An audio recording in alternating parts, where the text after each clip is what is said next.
తెలంగాణ రాష్ట్రం ఏర్పడిన తర్వాత ఇంత దిగజారిపోయిన రాజకీయాలు ఒకసారి మనం ఆలోచన చేస్తే ఒక ముఖ్యమంత్రికి ఒక స్టేచర్ లేదు, ఒక కల్చర్ లేదు. తెలుగు రాష్ట్రాల ముఖ్యమంత్రులు ఏ పార్టీ కానీ, కాంగ్రెస్ కానీ, టీడీపీ కానీ, ఎవరే కానీ ముఖ్యమంత్రి అనేవాడు ఒక ఆదర్శవంతుడు కావాలి, ఒక దార్శనికుడు కావాలి, చరిత్రలో మిగిలిపోవాలి. అది ఇంత గొప్ప నాయకుడు ఉండే మా రాష్ట్రాన్ని, మా ప్రాంతాన్ని ఇంత గొప్పగా పరిపాలించాడు. అలాంటి నాయకుల నుంచి విన్నాము, చూశాము. కానీ ఒక దగులుబాజీ, ఒక బట్టెబాజీ, పుత్తులు వేస్తే అబద్ధాలు, తెలంగాణ సమాజాన్ని ఏ రకంగా మోసం చేయాలి, యువతను ఏ రకంగా మోసం చేయాలి, రైతులను ఏ రకంగా మోసం చేయాలి, అబద్ధాలు ఏ రకంగా ఆడాలి, ఈ రాష్ట్రాన్ని అప్పుల కుప్పలకు ఏ రకంగా పెట్టుకుంటూ పోవాలి అని ముఖ్యమంత్రి జీవితంలో ఎవరికి ఉండేది ఇలాంటి ముఖ్యమంత్రి. ఇక్కడ కొద్దిగా మనకు కూడా పొరపాటు ఉన్నది. రాజకీయ అవగాహన ఉందా లేదా అనే ప్రశ్న అయితే తెలంగాణ రాష్ట్రం తెచ్చుకున్న 60 సంవత్సరాల పోరాటం మన తెలంగాణ కావాలని చెప్పి తెలంగాణ తెచ్చుకున్నాము. ఏవో అద్భుతాలు జరిగిపోతాయి, మన తలరాత మారిపోతుంది, సమాజం సమూలంగా మారిపోతుంది, అన్ని బాగా ఇది అనుకున్నాం. కానీ చివరికి 7 సంవత్సరాల తెలంగాణ రాష్ట్రంలో మనకు మిగిలింది 4 లక్షల కోట్ల రూపాయల. మీరు ఒక చిన్న స్థాయి అధికారి మొదలు పెడితే ముఖ్యమంత్రి వారు కంప్లీట్లీ అవినీతి, సంపూర్ణంగా అవినీతి. అవినీతి అనేది చిన్న పదం కానీ ఇక్కడ జరుగుతున్నది దోపిడీ ధర. మనందరిపై బాధ్యత ఉంది, మనందరికీ బాధ్యత ఉన్నది.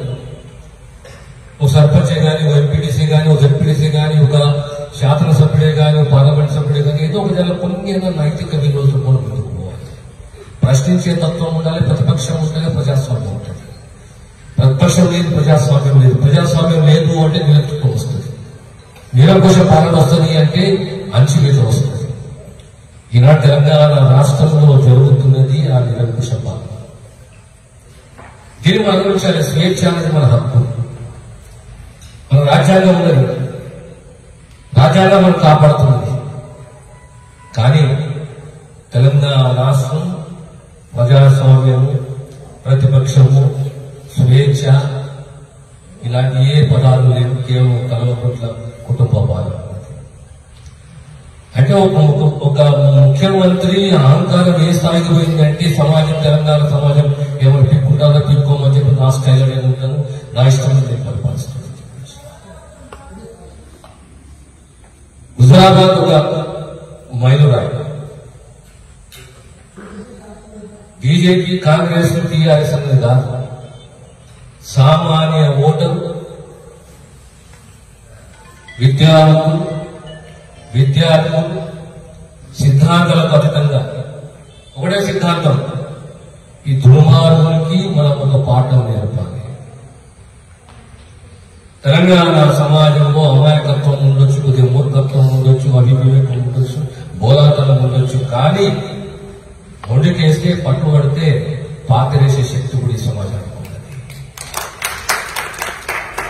ఆ సందేశాన్ని హుజరాబాద్ మనకి ఇచ్చింది. 5,000 కోట్ల రూపాయల ఖర్చు, పథకాలే గాని, ఓట్ల కొనుగోలే గాని, 73 సంవత్సరాల ప్రజాస్వామ్య దేశంలో కానీ విని ఎరగని రీతిలో అక్కడ ఎన్నికలు జరిగినాయి. పోలీస్ యంత్రాంగమే గాని, డబ్బే గాని, మద్యమే గాని, ఆయన ప్రజలు ఈ దౌర్భాగ్య ముఖ్యమంత్రికి గుణపాఠం నేర్పారు. ఆ స్పందన అనేది యావత్ తెలంగాణలో రాబోతుంది భవిష్యత్తు. ఆ స్పందన అనేది తెలంగాణ రాబోతుంది, యావత్ రాష్ట్రంలో రాబోతున్నది. మనము మన పార్టీ తరఫున మనం అప్రమత్తంగా ఉండాలి. కాంగ్రెస్ పార్టీకి ప్రతి గ్రామంలో క్యాడర్ ఉన్నది, ప్రతి గ్రామంలో ఓటు బ్యాంక్ ఉన్నది. మన బాధ్యత ఏంటి అంటే, అయ్యా గత 60 సంవత్సరాలు మేము సేవ చేశాము, ఈ దేశానికి, ఈ రాష్ట్రానికి దార్శనికులు ఇచ్చాము, త్యాగవంతులు ఇచ్చాము. కాంగ్రెస్ పార్టీ ఎప్పుడైనా మాటిస్తే మాట నిలబడే సత్తా, ధైర్యము కాంగ్రెస్ పార్టీ, జవాబుదారీతనం అనేది కాంగ్రెస్ పార్టీ. దగులుబాజీ కాదు, మోసగాళ్ళం కాదు. తెలంగాణకు మాటించడం కాంగ్రెస్ పార్టీకి తెలుసు, మేము కష్టపోతాం మాత్రం రాయలసీమ. ఆయన మాట ఇచ్చి మాట నిలబెట్టుకున్న ధైర్యము సత్తా చరిత్ర అనేది కాంగ్రెస్ పార్టీ. ఈరోజు ఎంపీడీ వ్యవస్థని తీసుకొచ్చింది కాంగ్రెస్ పార్టీ. లోకల్ బాడీస్ హక్కులను తీసుకొచ్చింది కాంగ్రెస్ పార్టీ. ఈరోజు ప్రతి సర్పంచ్ కి 5 లక్షలు 10 లక్షలు కోటి రూపాయలు జనాభా ప్రతిపాదన వస్తుంది అంటే అది కేవలం 72 రాజ్యాంగ సవరణ రాజీవ్ గాంధీ గారి. మనమందరం ఒక్కసారి ఆలోచన చేసుకోవాలి. ఈరోజు ఎంపీటీసీలకు అర్థమవుతున్నది కాంగ్రెస్ కానీ ఇతర ఎంపీటీసీలే కానీ మా గౌరవం ఉన్నదా, మేము ప్రజాప్రతినిధులను 2 గ్రామాలకు 3 గ్రామాలకు 3,000 ఓట్లకు 3,000 ఓట్లకు ప్రజాప్రతినిధులను మాకు ఈ ప్రజాస్వామ్యంలో ప్రజలతో ఎన్నుకోబడ్డ మేము మాకు గౌరవం ఉన్నదా, మా పవర్స్ ఏంటి, మా పరపతి ఏంటి అనేది ఆవేదన ఉన్నది ఎంపీటీసీ. ఎక్కడ గౌరవం లేదు. ఇదే సమయం కాంగ్రెస్ పార్టీ సమైక్య రాష్ట్ర సమైక్య మెదక్ జిల్లాలో జగన్ గారు చెప్పినట్టు గతంలో 80 సీట్లు ఎప్పుడు కాంగ్రెస్ గెలుస్తుంది. ఈనాడు మీరు నిర్ణయం తీసుకున్న కాంగ్రెస్ పార్టీ 10 జిల్లాలు కానీ ఆ జిల్లా నాయకులను బట్టి మీరు నిర్ణయం తీసుకుని చెప్పి హైకమాండ్ చెప్పి నిర్ణయం తీసుకుంటాం. మొట్టమొదటి క్యాండిడేట్ పైన భరోసా వస్తారు. భరోసా క్యాండిడేట్ మనకు కావాలి. కూర్చున్నా మాట్లాడుకున్నాం అన్నా ఎవరు పెడతాము నువ్వు నిర్ణయం చేయండి చూడండి పార్టీ. ఈరోజు జగ్గారెడ్డి సంఘారెడ్డి డీసీసీ ప్రెసిడెంట్ సంఘారెడ్డి మన కాంగ్రెస్. రెండోది ఏం చేద్దాం, ప్రతి ప్రాంతానికి పోతాము. మెదకే కానీ మెదకే కానీ నారాయణఖేడ్ కానీ సిద్దిపేట కానీ మన గజవేలే కానీ నర్సాపురే కానీ ప్రతి ప్రాంతానికి పోదాం, కూర్చుందాం, మన కార్యకర్తలతో మాట్లాడదాం, వారి ఆవేదనలు కానీ వాళ్ళ ఆలోచనలు కానీ మనం మాట్లాడదాం, షేర్ చేసుకుందాం, నిర్ణయం తీసుకుందాం. 230 ఓట్లు మనకు ఉన్నాయి. మనం ప్రయత్నం చేద్దాం. మనకు చరిత్ర ఉంది, మన నిబద్ధత ఉంది, మనం పిలుపునిస్తాము. అయ్యా తెలంగాణ రాష్ట్రాన్ని కాపాడే బాధ్యత పార్టీల ఖచ్చితంగా ప్రతి ఒక్క పౌరులు ఉంది, ప్రతి ఒక్క ప్రజాప్రతినిధి ఉంది. కనుక మీరందరూ ఆలోచన చేయండి. మీరు ఢిల్లీ పోతున్నారా క్యాంపులు, అస్సాం పోతున్నా క్యాంపులు, మీరు ముంబై పోతున్నా క్యాంపు, మీరు కశ్మీర్ పోతున్నా క్యాంపుకు ఆ డబ్బు అనేది కోట్ల రూపాయలు ఖర్చు పెడుతున్నదే ఈ కుటుంబము. ఈ డబ్బు ఎక్కడికి దోచుకుంటుంది, మోసపోటీగా దోచుకున్న డబ్బు, ప్రాజెక్టుల ద్వారా దోచుకున్న డబ్బు, ధరణి ద్వారా దోచుకున్న డబ్బు, కరెంట్ ద్వారా దోచుకున్న డబ్బు, మిషన్ భగీరథ ద్వారా దోచుకున్న డబ్బు. ఈ డబ్బు ఏమిటి? మన డబ్బు, తెలంగాణ సమాజం డబ్బు. ఈ ఖజానా తెలంగాణ ప్రభుత్వ ఖజానా, ప్రజల ఖజానా, కల్వకుంట్ల ఖజానా కాదు. యాడికి పోయినా దేశంలో ఏ ప్రాంతానికి పోయినా ఓటేసే రోజు మాత్రం తెలంగాణని, ప్రజాస్వామ్యాన్ని, స్వేచ్ఛని, కాంగ్రెస్ చరిత్రని దృష్టిలో పెట్టుకొని ప్రతి ఎంపీటీసీ న్యాయంగా ఉంటాడనే అంశాన్ని నేను విశ్వసిస్తూ మీ మనందరూ కలిసికట్టుగా ఎవరైనా మన అప్రోచనలతో మాట్లాడ చేసిన అయ్యా ఇది మా పరిస్థితి, మేము ఓడినా గెలిచినా మేము ప్రజల మధ్య ఉంటాం. మేము పోలీసు యంత్రాంగంతో పరిపాలన చేయలేదు, ప్రజాస్వామ్య పద్ధతిలో మేము పరిపాలన చేసినాము. ఆనాడు సమైక్య రాష్ట్రంలో కాంగ్రెస్ ప్రభుత్వం ఇదే పోలీసు యంత్రాంగాన్ని వాడితే తెలంగాణ అయిపోయింది. ధర్నా చౌక్ని గౌరవించింది కాంగ్రెస్ ప్రభుత్వం, ధర్నాలను గౌరవించింది కాంగ్రెస్ ప్రభుత్వం, నిరాదీక్షను గౌరవించింది కాంగ్రెస్ ప్రభుత్వం, ఉస్మానియా కాకతీయ విశ్వవిద్యాలయంలో పోరాటాలను గౌరవించింది కాంగ్రెస్ ప్రభుత్వం.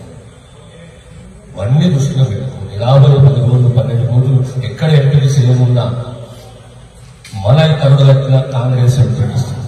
మనమందరం కలిసినట్టుగా ఈరోజు తెలంగాణ రాష్ట్రంలో టీఆర్ఎస్ కల్వకుంట్ల కుటుంబానికి వ్యతిరేకంగా ప్రజలు తిరగబడి ఉన్నారు. మన యొక్క కర్తవ్యం ఏంటంటే మనందరికీ కలవాలి. ప్రజలే కానీ ఎంపీటీసీలే కానీ ఎవరినే కానీ కలవాలయ్యా ఈ రకంగా తెలంగాణ పోతున్న కనుక మనం గుణపాఠం వేయడం. అది కూడా మెదక్ జిల్లా అనేది ఇందిరాగాంధీ పోటీ చేసి ఎంపీగా గెలిచిన జిల్లా. మెదక్ జిల్లా ఎంతో మంది గొప్ప దార్శనికులు ఇచ్చిన జిల్లా. దురదృష్టం ఏంటంటే ఒక బట్టేవాళ్ళ ముఖ్యమంత్రి చేసిన జిల్లా. ఆ బట్టేవాళ్ళ ఎంత రేపొద్దున మా జిల్లాలో ఇలాంటి బట్టేవాళ్ళ నడవము, మీరు కులపాఠం నేర్పుకోమనే విషయాన్ని మీకు సంబంధాల ప్రతి ఎంపీటీసీ ప్రతి ఒక్కరితో మాట్లాడి రేపు పొద్దున ఈరోజు తెలంగాణలో 2 జిల్లాలు, ఖమ్మంలో 1 మెదక్, 2 జిల్లాలు ఖమ్మం మెదక్. దీన్ని బట్టి మనం అర్థంగా ప్రతి కాంగ్రెస్ కార్యకర్తలు అర్థం కావట్లేదు. ఈ కాంగ్రెస్ ఐక్యంగా ఉన్నది, బలంగా ఉన్నది, పోరాటానికి సిద్ధంగా. రాబోయే కాలంలో రాబోయే పరిపాలన కాంగ్రెస్ పరిపాలన అనేది ఒకసారి మనం గుర్తుపెట్టుకోవాలి. మనం కలిసికట్టుగా ఏది ఉన్నా సంపూర్ణ ఏదైనా విజయగారి అంత సహకారం అవుతుంది. కానీ ఇది ఒక నాంది, రేపు పొద్దున విజయానికి ఇది ఒక నాంది. ఎక్కడ కూడా అభద్రంగా ఆధారపడే అవసరం లేదు. రేపు రాబోయే కాలం ఈరోజు మనం చూస్తున్నాం. ఏది మన ఏ పంటది, వరి పంట. నాకు చాలా మంది రైతులు మిత్రులు అందరూ మాట్లాడుతున్నారు, కేంద్రం మీద నొక్కుతున్నాడు, కేంద్రం మీద ప్రభుత్వం నొక్కుతున్నాడు, కానీ తన బాధ్యత ఎక్కడ కూడా కర్తవ్యాన్ని నిర్వహిస్తుంది. దీన్ని మనకు స్పష్టంగా అర్థమవుతుంది. ఏంటి అంటే గడికొక మాట, పూటకొక మాట, నెలకొక మాట. ఇది ముఖ్యమంత్రి ఇంత దిగజారిపోయిన ముఖ్యమంత్రి నా జీవితంలో నా 30 సంవత్సరాల రాజకీయ ప్రస్థానంలో ఎప్పుడు చూడాలి. మనందరం కలిసినట్టుగా రేపు పొద్దున మెదక్ జిల్లా స్థానిక సంస్థల్లో కలిసి అభ్యర్థి జగ్గల సతీమణి నిర్మల జగ్గారెడ్డి గారిని అందరూ కలిసి మనవంతు కృషి 530 కాదు, ఎక్కడెక్కడ మన సంబంధాలని మన ప్రాధాన్యపడే అవసరం లేదు. మన చరిత్ర చెప్పుకోవాలి, తెలంగాణ ఎటువైపు పోతుంది చెప్పుకోవాలి, మన దేశ సేవ చెప్పుకోవాలి.